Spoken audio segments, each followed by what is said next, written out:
Abdul-Baha blessed the continent of North America with his presence during his historic travels to the West from 1911 to 1913. During this journey, he visited Canada for a total of 11 days.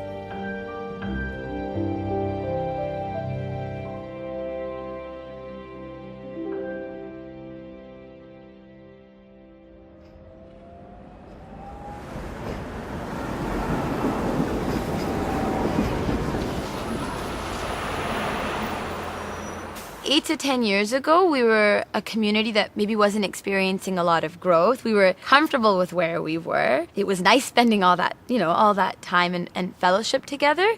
But there wasn't really a sense of progress or movement, or that we were contributing to something greater than ourselves.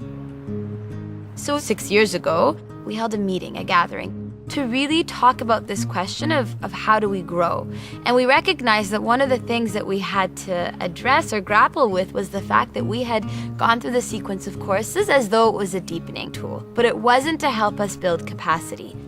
We became aware that we actually don't know how to do anything. Like, we don't know how to share a prayer with somebody, we don't know how to go out and home visit, we don't know how to invite someone to a children's class, like we just don't know.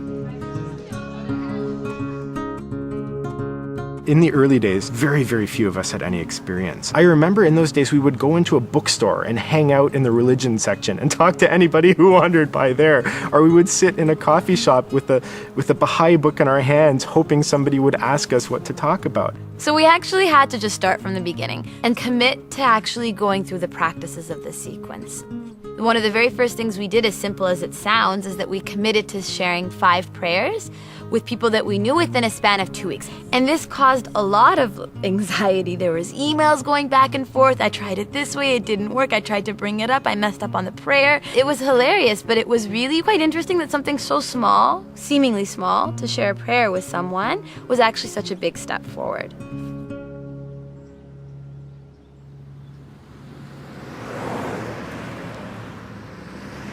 We were gaining experience with the junior youth program within our own Baha'i communities, but we began to realize that we really needed to reach out, because there were people that were interested in the program, who needed the program, and who were willing to help and contribute towards it. What we came up with was a 2-week training in the study of Book 5 that had embedded within it an action component, and it was intended for actually youth across the country, because we didn't have enough resources within our own cluster. So these youth spent 2 weeks together, immersed themselves in prayer, in the study of the writings, in the study of Book 5. And in the evenings, they would go out into neighborhoods that were already selected and identified, and would have conversations with parents and junior youth, and within that week start a junior youth group. When we first began taking these first steps out into these neighborhoods, no one felt that they knew the conversation at all. So we had to figure out, what words do you say to invite a junior youth into the program? What words do you use to help a parent understand what this program is about? And I remember the very first day that we were preparing to go out, it was pouring rain, and half of us were hoping that it was raining too hard to go out and we wouldn't be able to. They would say it was canceled, but it wasn't. I remember sitting in a little room and with the 6 people that were in my team, and just role-playing every possible question that somebody could ask us. And no one ever asked us any of those questions, but we felt like we had to be prepared. And then we went out, and to our great surprise, we spoke to parents and they gave permission. We invited junior youth and they came. Going into these regional trainings, I didn't think a single one of the things we accomplished were possible. We went into neighborhoods, and after 2 days, we had children's classes and junior youth groups of 30 people. So the training resulted not only in 50 new animators with experience, but the cluster was gifted with these 4 to 5 neighborhoods that had some 300 children and junior youth in groups and classes.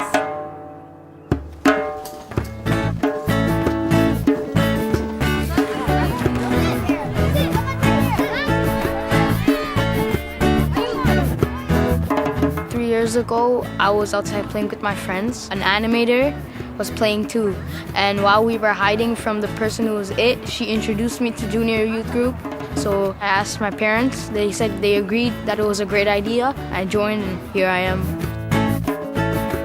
My first animator, she came to my door and my dad answered the door and she was telling him about the program, and my dad told me, Esther, you might as well join since you're not involved with the community.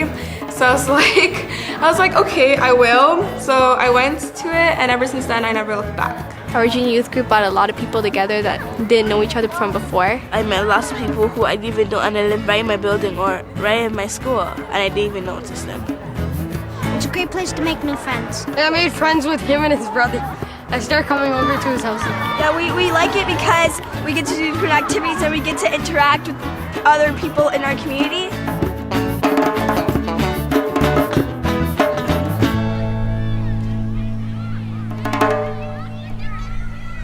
So, can someone read for me what this book says? Tuva. Breezes of Confirmation, right. And what this book is it's a story about a junior youth much like you guys. So it's a 13-year-old girl named Musanda. And we're gonna read about some experiences that she's had. It'll help us ask some of these questions that I think we're all facing. Questions about what we wanna do with our life, how can we best be of service to humankind? This junior youth program affected my life, drastically. Every time I'm around somebody new, I try and think of what I learned and how it would affect other people, and I try and spread the knowledge. I've learned that my actions have a lot of effect on people, and it taught me to reflect on my day and show what's good and bad and how I could change for next day. It showed me that we need spiritual excellence because without it, it will be really hard to succeed in life. And spiritual excellence is when you use your knowledge and you use your heart and compassion and blend those two together and help someone. I used to get teased and bullied around the neighborhood. But then my animators, they helped me a lot to get through stuff, and if I have a problem, I would talk to them about it. Now, nothing really happens, and when I graduate junior youth, I will become an animator and just give back what I got. Sometimes that's hard to explain how we're feeling, right? Or even what we're thinking, okay? So one of the things that we're trying to do in this group is to develop our capacity to be able to find those words. There's some moments where you want to say something, but you really can't express it. So this group really helps you because it tells you how you can express your feelings.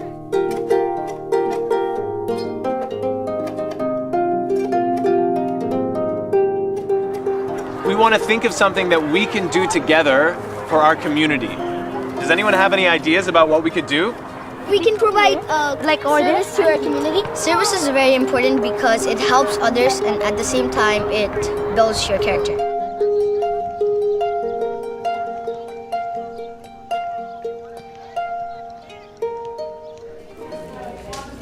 The junior youth group that I'm animating in, we've just did a service project.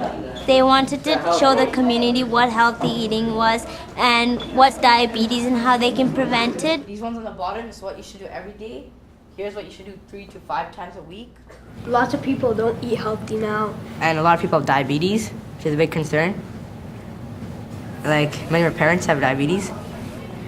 So we want to put an end to it.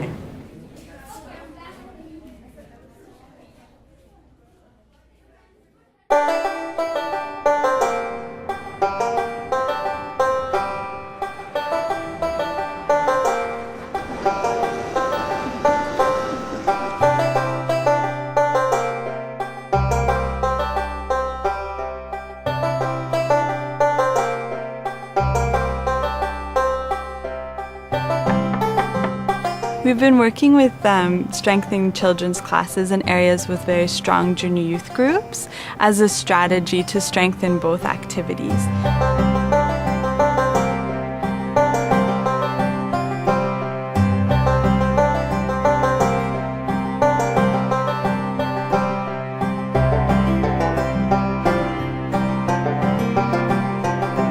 I like coming to children's class because I can make airplanes and draw. I make new friends by coming to this class. when you're praying, God gives you blessings. When I'm sad and I pray, I get happier. I learned from Abdul Baha that you have to be kind, respect people, and help.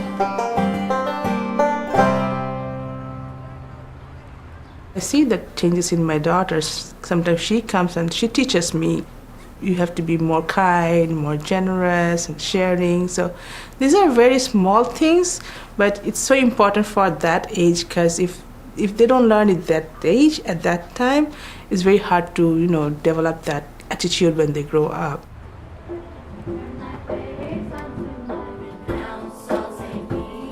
The animators in our neighborhood have worked very consciously to connect the junior youth group to the children's classes in the neighborhood.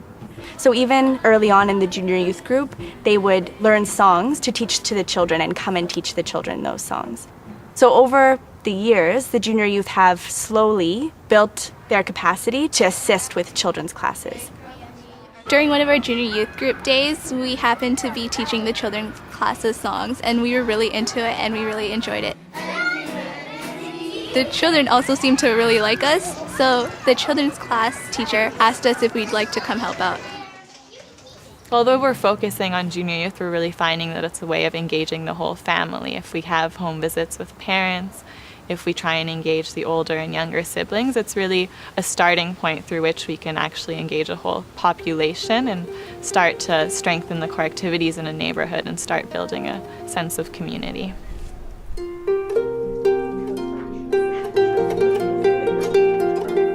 Our study circle has now progressed on to book 2. We've just spent some time talking about who we can in fact home visit. And in the same building, there's currently a junior youth program and a children's class. So our book 2 is now making a list of parents of both children's class and junior youth parents that we can go and visit.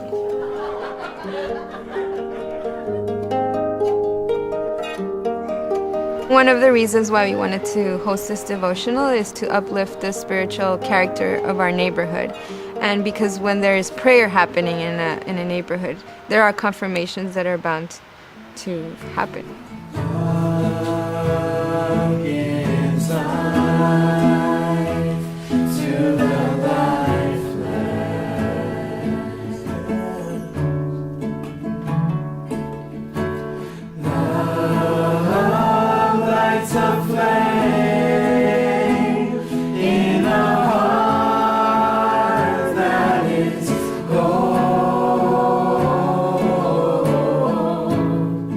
Today, that first group of junior youth have graduated the program and are now youth and are now studying the sequence of courses. And they're carrying out acts of service commensurate to their capacity and desires. So they're serving as animators and they're also serving as children's class teachers. I've been in this program for about 6 years now. I've done all the books and I've done a few Ruhi books, and now I'm animating my own junior youth group right now. I like working so much with junior youth because I can see myself in them, how I was when I was younger, and I knew how I grew up to be. They might even be better. My animators that I was in with the junior youth, they came to me and asked me if I wanted to do my own program. So me and my friend from the junior youth said, okay, yeah, let's do it. So we went door to door, and then we had 2 kids for the first meeting, which I was kind of sad about. But then the next meeting, we had 12. So I was like, yes, the 2 became 12. So something must have happened to those 2 kids. It's only right to show the compassion and the guidance that I have been shown and pass it down. By spending time with friends who drink alcohol a lot, can we protect ourselves from getting into a habit of drinking alcohol? No? Okay. Why not? Why is that the case? I really care about the youths in our community. Honestly, other things out there, such as going to the park or anything, they're not really impacting anyone but yourselves. But knowing that coming to this program, you help guide other people, that's what really matters at the end, making a difference.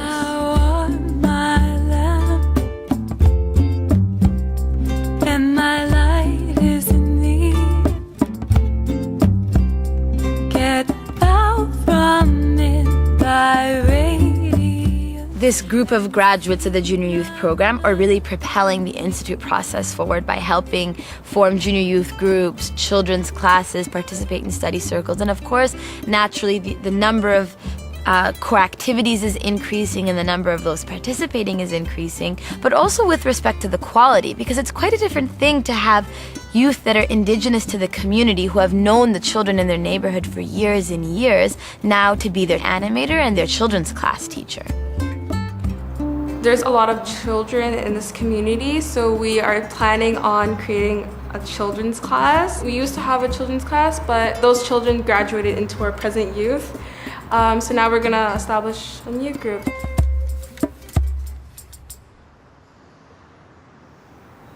There are these neighborhoods where people have been working for, 5 years. It hasn't come without a lot of sacrifice and dedication. For some people, it's required actually leaving their homes and moving into these neighborhoods. For others, it's students that are either in high school or university that make sure that they make that time to be with their group. Now we're beginning to see the glimmerings of what's come from this long-term commitment, but it's also required a lot of, I think, sacrifice. My animator moved in to a nearby building just so she can help us, and I was so happy. She's like a sister to me now. I can see it in her eyes that she has the potential to make our lives change. I'm going to graduate and be an animator myself. And then the children I teach will be animators and we'll go on.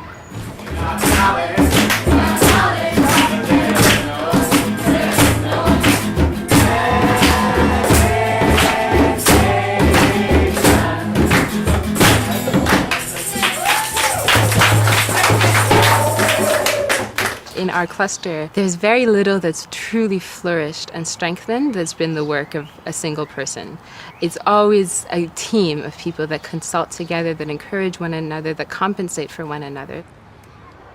In working in this neighborhood, we have a team that comes together every week that supports the animators. So the animators will animate the group, and then we have 3 or 4 individuals who give their time every week and come and help with home visiting parents, with picking up the junior youth before the group, and just kind of being there to support and to talk with people in the neighborhood. When we first started the children's class, that's first summer, we had around 20 children come. But when the winter came, we had to move it inside to my home. And actually only one of the 20 children came. And despite our efforts, only one would come. And very easily we could have given up. But being part of a team in the neighborhood and having that support was really helpful in seeing the long-term vision and not to give up.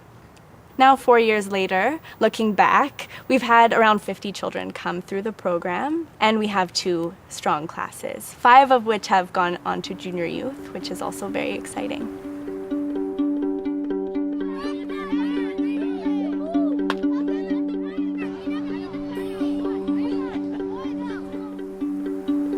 In a number of different neighborhoods. What we're trying to learn about is how to strengthen the core activities, but also how to build this pattern of community life, which includes devotional gatherings, home visits, the feast, as well as neighborhood reflection meetings, and to celebrate holy days. The average cluster reflection meeting, maybe 40 or 50 people would come to. The first time we did neighborhood reflection meetings, 150 people came in aggregate. I mean, there were different gatherings, but suddenly you can see there's so many more people participating. Lately, I have been attending a lot of the community gatherings, and I feel that these meetings are a great way to share ideas and also get to know what's happening around my community. So what began as an intensive youth campaign to help move some young people through Book 5 some 6 years ago has now matured into a process in which young people are accompanying their community to actually begin to walk a path of service, to be able to prosper materially and spiritually. And although small, it's the seed of which future action can really be built upon.